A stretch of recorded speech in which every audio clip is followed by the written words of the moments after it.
Assalamualaikum warahmatullahi wabarakatuh. Waalaikumsalam. Selamat pagi Bapak. Selamat pagi. Apa kabarnya hari ini? Alhamdulillah sehat. Alhamdulillah sehat ya. Alhamdulillah. Mohon maaf Bapak telah mengganggu waktunya. Saya ucapkan terima kasih karena Bapak telah bersedia meluangkan waktu di tengah kesibukan Bapak hari ini di sekolah.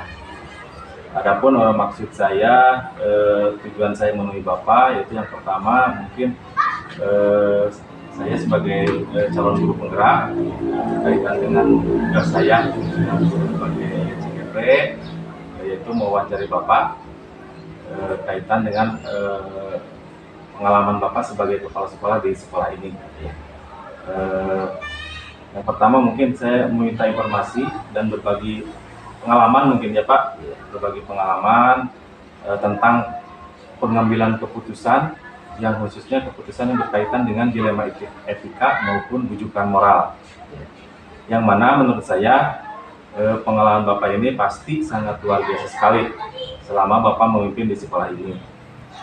Saya tahu Bapak menjadi pemimpin sekolah ini cukup lama, tentu Bapak sering menghadapi kasus-kasus yang berkaitan dengan dilema etika maupun rujukan moral. Jadi yang dimaksud dengan dilema etika adalah merupakan situasi yang terjadi di mana seseorang harus memilih antara dua pilihan. Secara moral benar tetapi bertentangan. Sedangkan rujukan moral adalah merupakan situasi yang terjadi di mana seseorang harus mengambil keputusan antara benar atau salah. Itu mungkin Pak ya. Dan ketika kita menghadapi situasi dilema etika, akan ada beberapa nilai-nilai kebajikan yang mendasari yang bertentangan, seperti cinta dan kasih sayang, kebenaran, keadilan, kebebasan, persatuan, toleransi, dan tanggung jawab. Mungkin itu Bapak sekilas berkaitan dengan apa yang akan saya sampaikan dalam sesi wawancara ini. Selanjutnya untuk mengenai pertanyaan yang pertama, Bapak, selama ini bagaimana Bapak dapat mengidentifikasi kasus-kasus yang merupakan dilema etika atau rujukan moral? Ya, terima kasih atas kesempatannya. Mungkin tentunya saya harus melihat dari berbagai sisi, terutama dari sisi moral dan hukum, bahwa kasus dilema etika ini benar kalau benar tentunya merupakan sesuatu yang sulit untuk diambil dan ini perlu pertimbangan-pertimbangan sehingga keputusan yang diambil itu tidak merugikan salah satu tentunya bisa merugikan sebab keduanya adalah benar secara moral tapi ini bertentangan. Sedangkan rujukan moral itu merupakan suatu keadaan di mana harus mengambil keputusan antara benar dan salah. Ini mungkin lebih ringan dibanding dengan mengambil keputusan dilema etika. Ya, baik Bapak. Terima kasih. Jadi dilema etika itu benar Pak. Jadi kita harus mengambil keputusan. Jadi kalau ibaratnya itu buah semalakama gitu ya. Iya. Jadi dilema itu di antara benar dan benar kita tentunya harus mengambil keputusan mana yang lebih bermanfaat gitu Pak ya. Iya. Dan kalau rujukan moral itu sudah jelas karena benar melawan salah ya, tentunya kita tidak dilema lah dalam menentukan pilihan. Justru yang moral. Pertimbangan itu dilema etika betul ya Pak. Baik Bapak, terima kasih.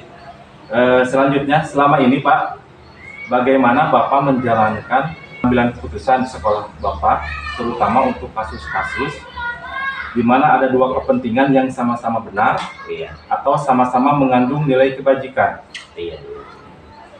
Sebelum mengambil keputusan dalam kasus ini, saya harus menimbang dan melakukan tahapan. Pertama, mencari fakta dulu. Mencari fakta dulu, kasusnya seperti apa. Barangkali itu harus jelas dulu. Kemudian, siapa saja di dalamnya yang terlibat dalam kasus tersebut. Dalam masalah tersebut, jadi jelas sasarannya, objeknya dulu. Kemudian setelah itu baru saya menganalisa benar dan salah tentang kasus ini. Kemudian kalau sudah jelas semuanya, baru saya mengambil solusi alternatif terbaik yang harus diambil di dalam keputusan. Jadi ada beberapa alternatif yang harus dipertimbangkan untuk solusinya. Kemudian kalau sudah yakin terhadap solusi, maka harus keputusan. Itu saya baru keputusan. Kemudian selanjutnya harus bisa merefleksikannya di kemudian hari, apakah ini bermaslahat atau tidak, menguntungkan sekolah atau tidak, menguntungkan semua pihak atau tidak. Dan barangkali ini prinsipnya harus menguntungkan semua pihak.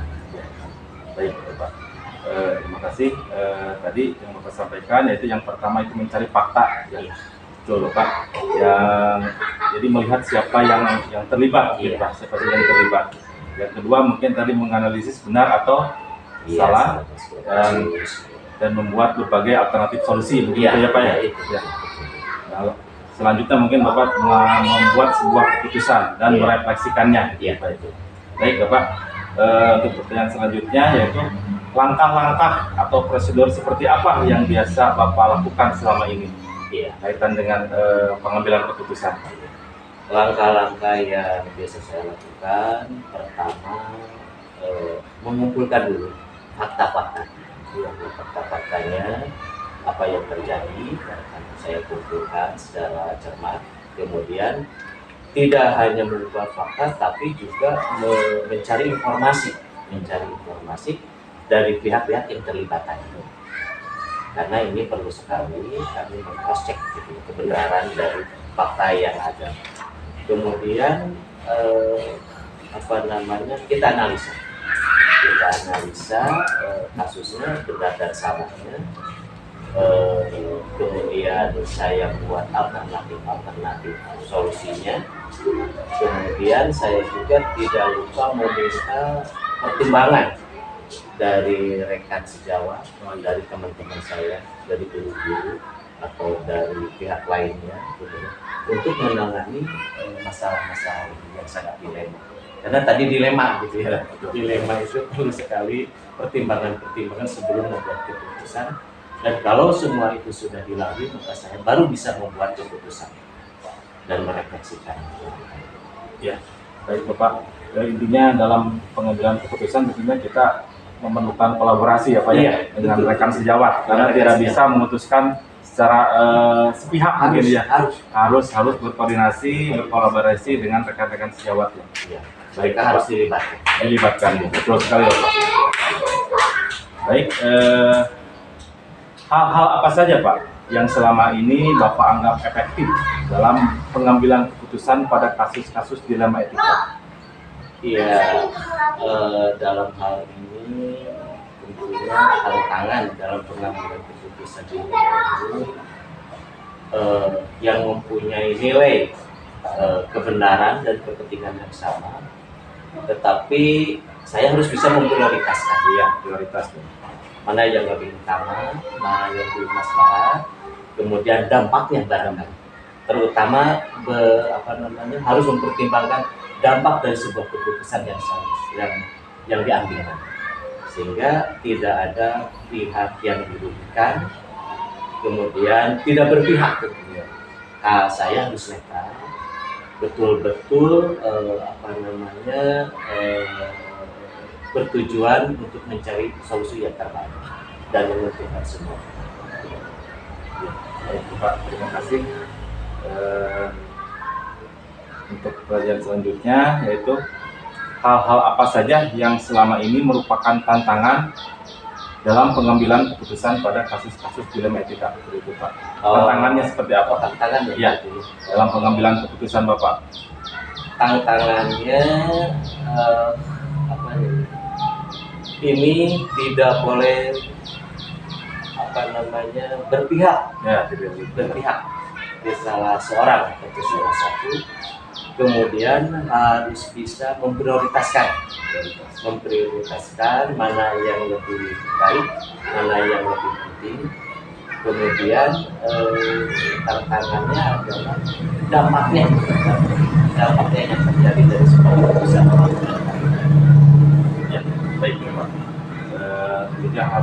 prioritaskan ya Pak ya. Prioritaskan, dan dampaknya mungkin harus, tentunya ini tidak ada yang dirugikan ya Pak, dalam pengambilan keputusan Bapak gitu. Baik Bapak, pertanyaan selanjutnya yaitu apakah Bapak memiliki tata kala atau jadwal tertentu dalam menyelesaikan kasus dilema etika? Apakah Bapak langsung menyelesaikan di tempat atau memiliki jadwal yang menyelesaikannya? Bentuk atau prosedur seperti apa yang Bapak jalankan? Bergantung dari masalah yang terjadi. Kalau memang masalahnya di dilema etikanya cukup berat, sangat berat, maka harus segera diambil sebuah keputusan. Dan apabila memang masalahnya tidak terlalu berat, kami juga harus ada waktu jeda untuk mempertimbangkan sesuai dengan aturan dan prosedur dalam pengambilan keputusan supaya tidak salah. Jadi dalam pengambilan keputusan tentunya diusahakan secepat mungkin ya Pak diselesaikan ya Pak. Yes.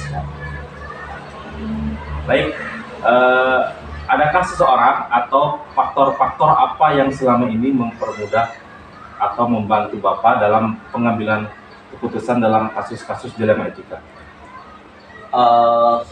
Kepedulian tentunya, kepedulian dari semua pihak, terutama warga sekolah, dari rekan sejawat, dan ini harus kompak agar tidak keliru nanti.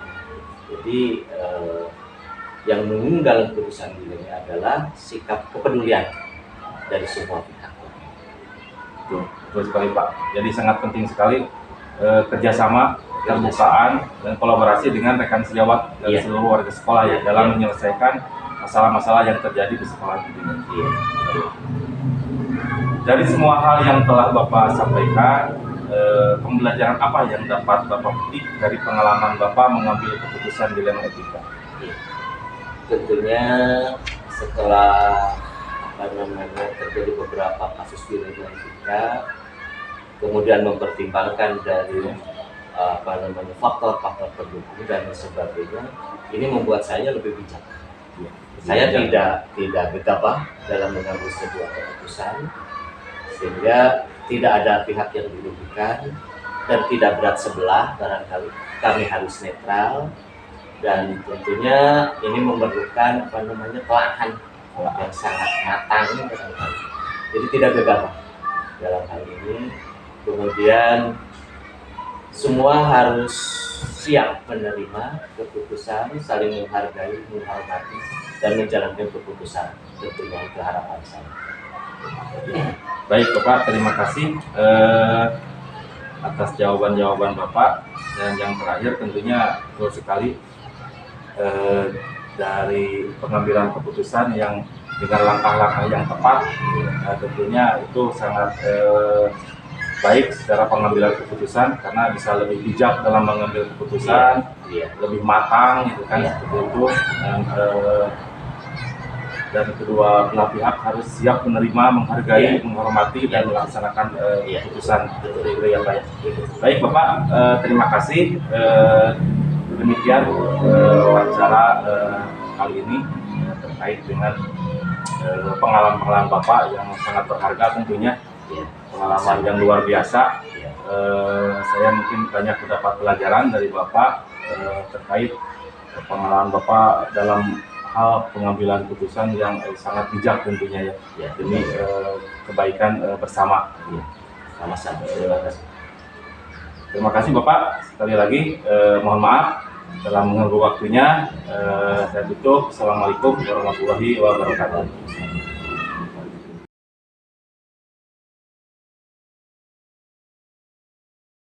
Assalamualaikum warahmatullahi wabarakatuh. Waalaikumsalam warahmatullahi wabarakatuh. Selamat pagi Ibu. Pagi. Bagaimana kabarnya hari ini? Alhamdulillah hari ini baik-baik saja. Alhamdulillah sehat ya Bu ya. Alhamdulillah. Sebelumnya mohon maaf Ibu mengganggu waktunya hari ini di tengah kesibukan Ibu, kegiatan di sekolah mungkin ya. Saya ucapkan terima kasih karena Ibu telah bersedia meluangkan waktunya dalam sesi wawancara mungkin untuk memenuhi tugas saya sebagai CGP Bu, yaitu wawancara kaitan dengan pengalaman Ibu dalam hal pengambilan keputusan berdasarkan nilai-nilai kebajikan sebagai pemimpin. Barangkali itu Bu.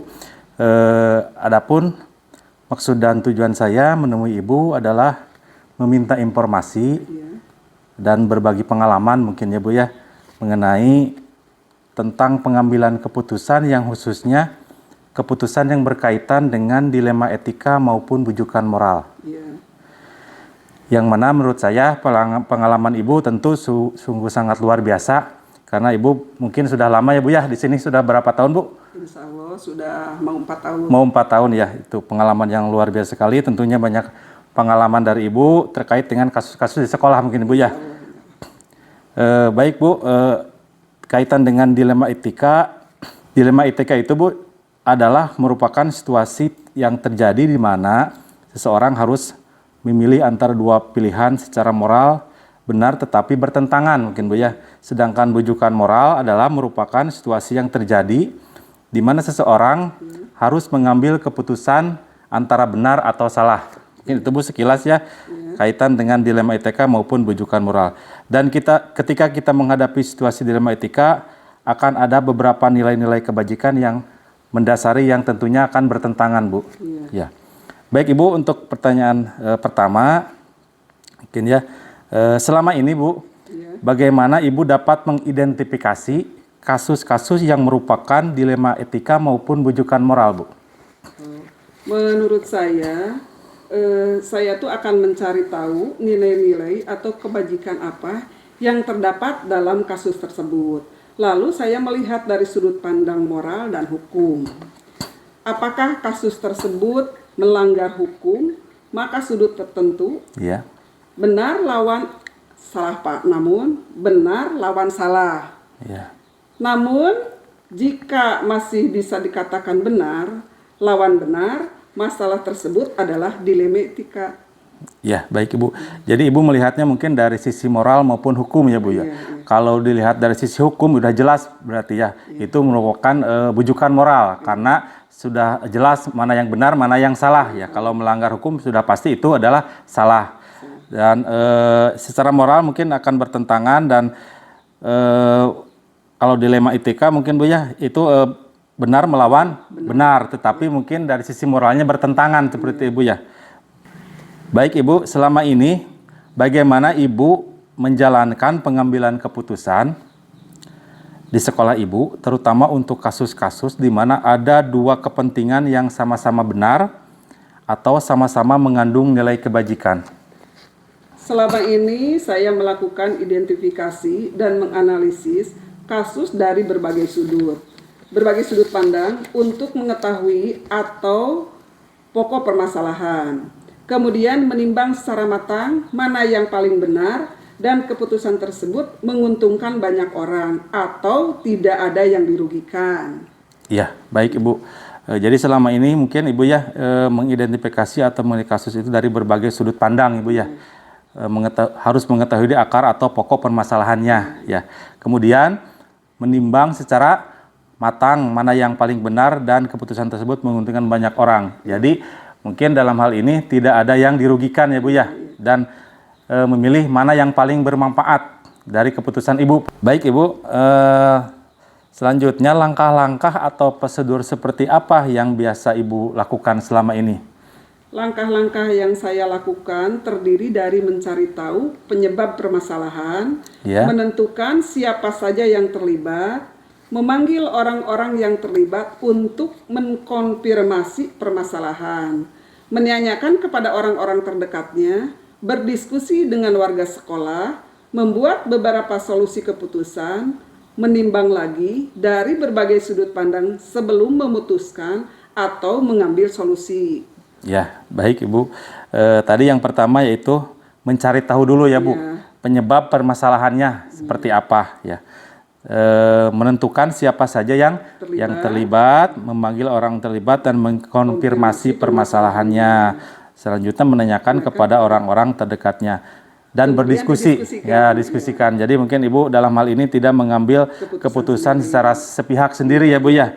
Ibu berkolaborasi dengan warga sekolah. Baik itu melibatkan semua warga sekolah. Nah, melibatkan warga sekolah. Baik Ibu, luar biasa sekali. Lalu Bu, hal-hal apa saja yang selama ini Ibu anggap efektif dalam pengambilan keputusan pada kasus-kasus dilema etika seperti itu? Saya melakukan analisis kasus melalui diskusi dengan pihak yang terlibat. Diskusi, Bu. Dan menerima masukan atau pendapat dari pihak lainnya sebagai pertimbangan. Kemudian menentukan solusi menyesuaikan dengan peraturan dan norma yang berlaku, serta mengedepankan kepentingan umum atau solusi tersebut bermanfaat bagi banyak orang dan baik secara jangka panjang. Iya, baik Ibu. Jadi Ibu melakukan analisis kasus melalui diskusi ya Bu ya, dengan pihak yang terlibat, ya menerima masukan dan pendapat dari pihak lainnya. Selanjutnya Bu, hal-hal apa saja yang selama ini merupakan tantangan dalam pengambilan keputusan pada kasus-kasus dilema etika, Bu? Tantangan dalam mengambil keputusan adalah ketika permasalahan tersebut melibatkan diri sendiri, sehingga untuk mencari keputusan yang terbaik harus menguntungkan kedua belah pihak dan tidak merugikan salah satunya. Apalagi jika permasalahan tersebut keduanya sama-sama benar, itu mungkin. Ya, baik. Tadi Ibu menyampaikan bahwa tantangannya itu adalah ketika permasalahan tersebut melibatkan diri sendiri. Ya, itu. Sehingga untuk mencari keputusan terbaik harus menguntungkan kedua belah pihak ya. Tidak merugikan salah satunya mungkin Bu ya. Baik Ibu, apakah Ibu memiliki sebuah tata kelola atau jadwal tertentu dalam sebuah penyelesaian kasus dilema etika? Apakah Ibu langsung menyelesaikannya di tempat atau memiliki sebuah jadwal untuk menyelesaikannya? Bentuk atau prosedur seperti apa yang Ibu jalankan seperti itu, Bu? Untuk memutuskan masalah yang ringan, biasanya saya bisa langsung memutuskan. Tetapi jika masalah itu rumit, saya melakukan sesuai langkah-langkah yang disebut norma 3 tadi. Mencari tahu penyebab permasalahan, menentukan siapa saja yang terlibat, memanggil orang-orang yang terlibat untuk mengkonfirmasi permasalahan, kemudian menanyakan kepada orang-orang terdekatnya, berdiskusi dengan warga sekolah, membuat beberapa solusi keputusan, menimbang lagi dari berbagai sudut pandang sebelum memutuskan atau mengambil solusi. Mungkin itu. Iya, baik Bu. Jadi jika masalahnya ringan, jadi tergantung ya Bu ya. Iya, tergantung masalahnya ringan atau rumit mungkin ya. Kalau masalahnya ringan tentu Ibu bisa langsung memutuskannya ya secara cepat gitu Bu ya. Tetapi kalau permasalahannya cukup rumit mungkin ya perlu ada langkah-langkah khusus mungkin Bu ya, seperti itu. Dan seperti langkah-langkah yang Ibu sampaikan tadi.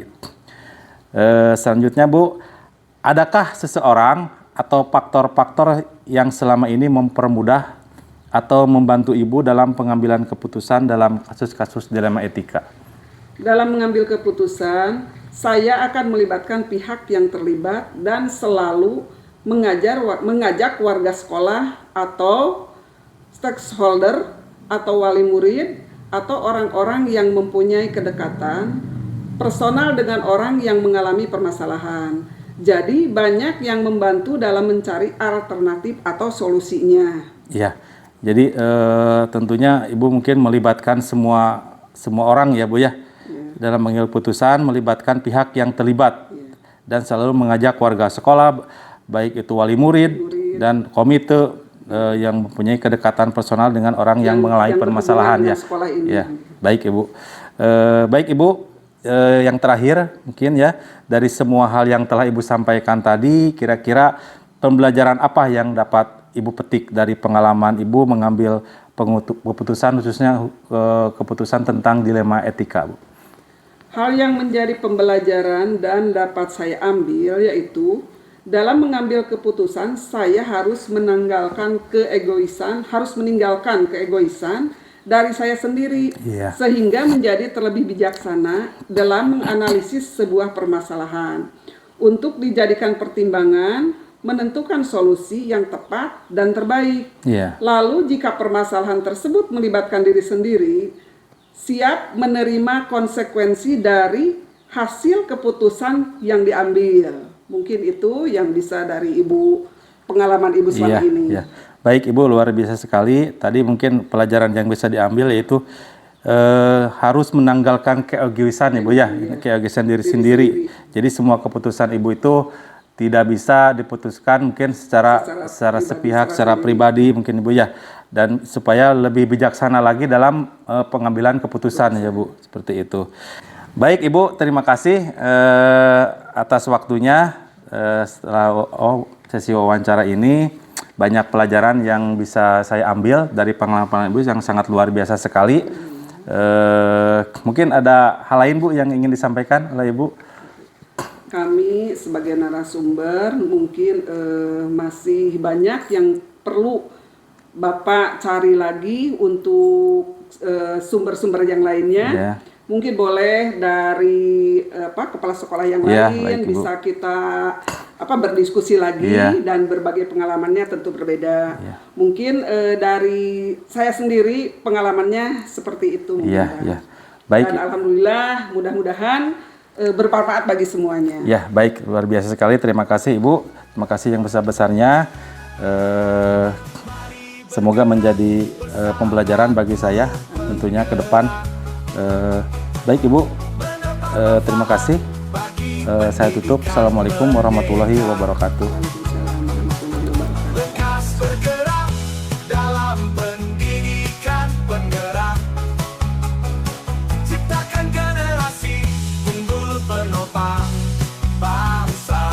Mari bergerak, lekas bergerak, dan selalu menggerakkan. Mari bergerak, lekas bergerak, dan selalu menggerakkan.